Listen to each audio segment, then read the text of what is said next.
You thought I forgot, didn't you? Oh, well, I did. I totally forgot till just now. And I was like, oh, I told them goodbye already, but I forgot to read to them. So I'm going to read to you. I also wanted to do a quick, just for parents, if I don't have the tests and quizzes digitally sent to me, I can't close out the quarter because the quarter closes tomorrow. And then we are trying to put our grades in for report cards for next week.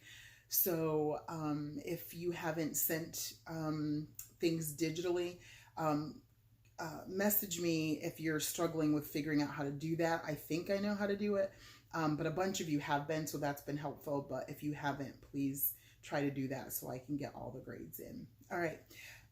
Chapter 3, What Happened to Mark? Of course, it didn't work out that way at all. Remember, Jane fell asleep. She was going to wake up early to have a special council with her brother and sisters so they could talk about this ancient talisman that she found. But it didn't work out that way at all. In the morning, Jane was so tired from her midnight vigil that she slept right through breakfast.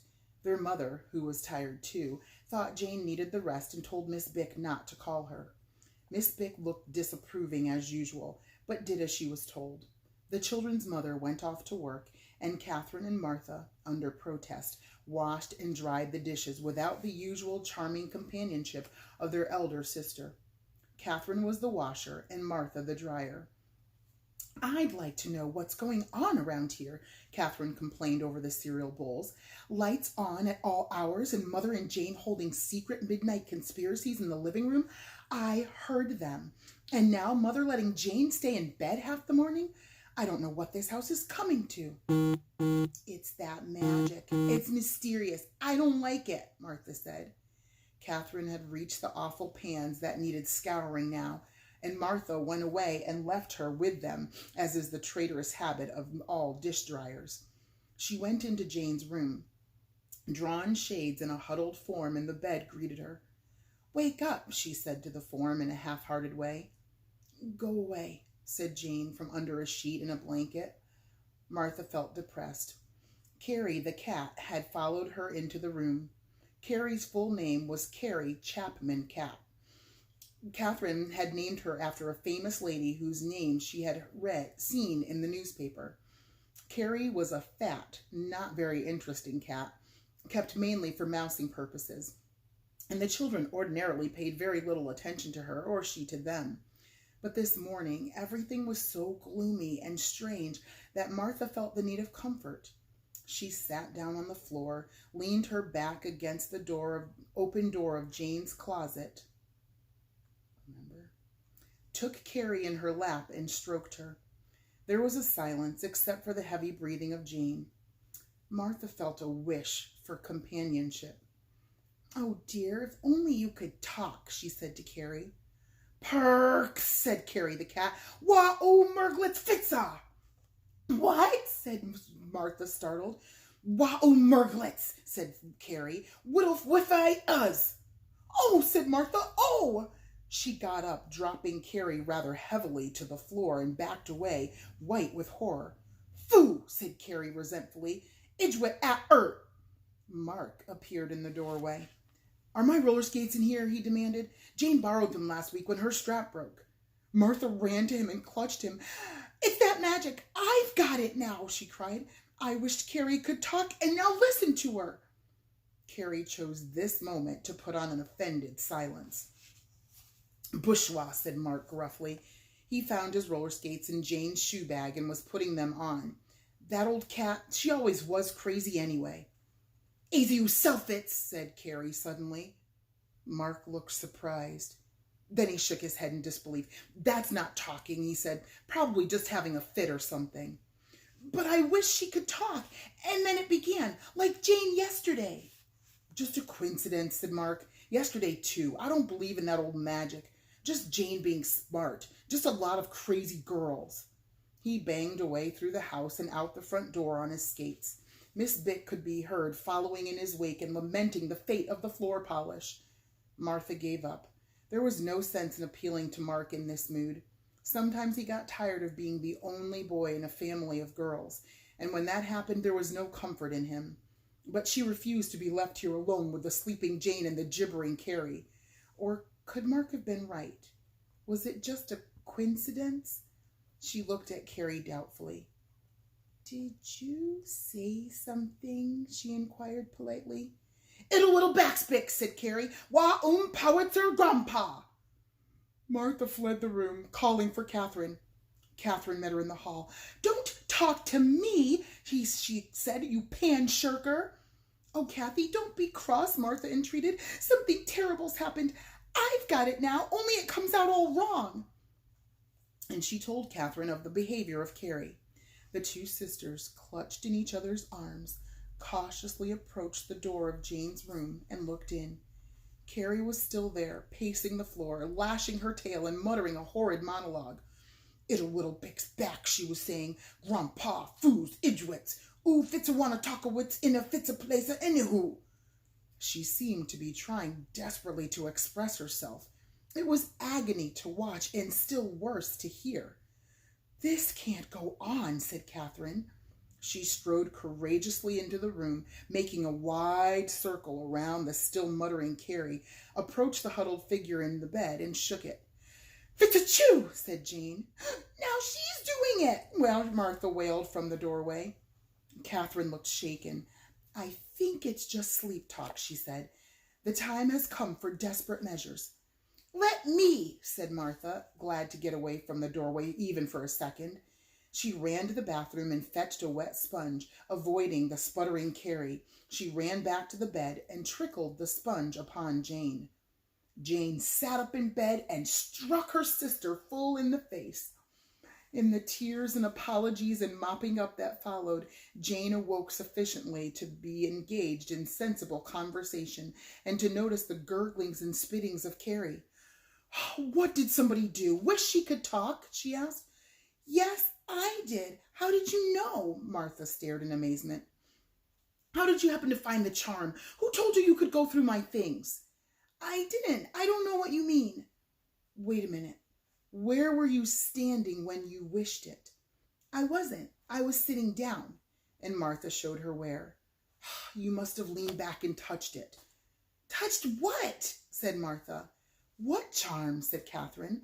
The charm in the shoe bag, said Jane. Wait till I tell you. She told them.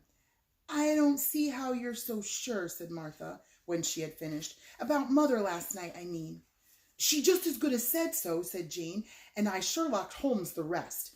Don't you see? She wished she were home and ended up halfway home. I wish there'd be a fire and got a little fire, a child-sized fire. Martha wished Carrie could talk, and she can half talk. Wah, Fitzbattleaxe, remarked Carrie. Exactly, said Jane. Excuse me. It's that nickel I found, only it isn't a nickel. It's a magic charm, and it does things by halves. So far, we've each got half of what we wished for. All we have to do from now on is ask it for twice as much as we really want, you see? I haven't had fractions yet, said Martha. Jane explained further. Martha became weary of the explanation.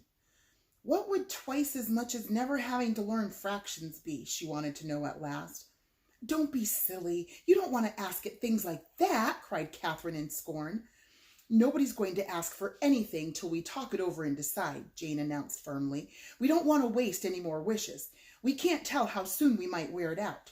We'll make plans and then take turns. My turn yesterday doesn't count because I didn't know. I get to go first because I'm the oldest.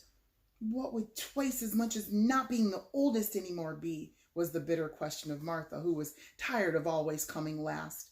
But the others paid her no heed. I mean to ask for all kinds of really wonderful, exciting, important things, Catherine was saying. Only I'm just not sure what yet. Itch what self fits me fits, said Carrie suddenly. They looked at her in remorse. Now that they knew the reason for them, her outcries weren't so alarming anymore. They'd even almost forgotten about her. But in spite of the fact that she seemed to be learning to express herself a little more clearly, she was plainly so enraged by her half-talking state that something had to be done. Poor Carrie. I'll fix you up first of all, Jane promised. The charm's right in here. She put her hand into the shoe bag, but it wasn't. She put her hand into another compartment, The charm wasn't there either. Are you figuring this out? She began wildly searching through all the different sections, taking out pairs of shoes and shaking them. The magic thing wasn't in any of them. Jane began to get in one of her rages. Really? What a house, she cried. Nothing ever stays where you put it. Has Miss Bick been cleaning my room again? No, she said it needed bit, but it was beyond her. Mark, was the next thought of Jane. I wondered where he was. Has anyone seen him? I did, reported Martha. He came in here and got his roller skates just a few minutes ago.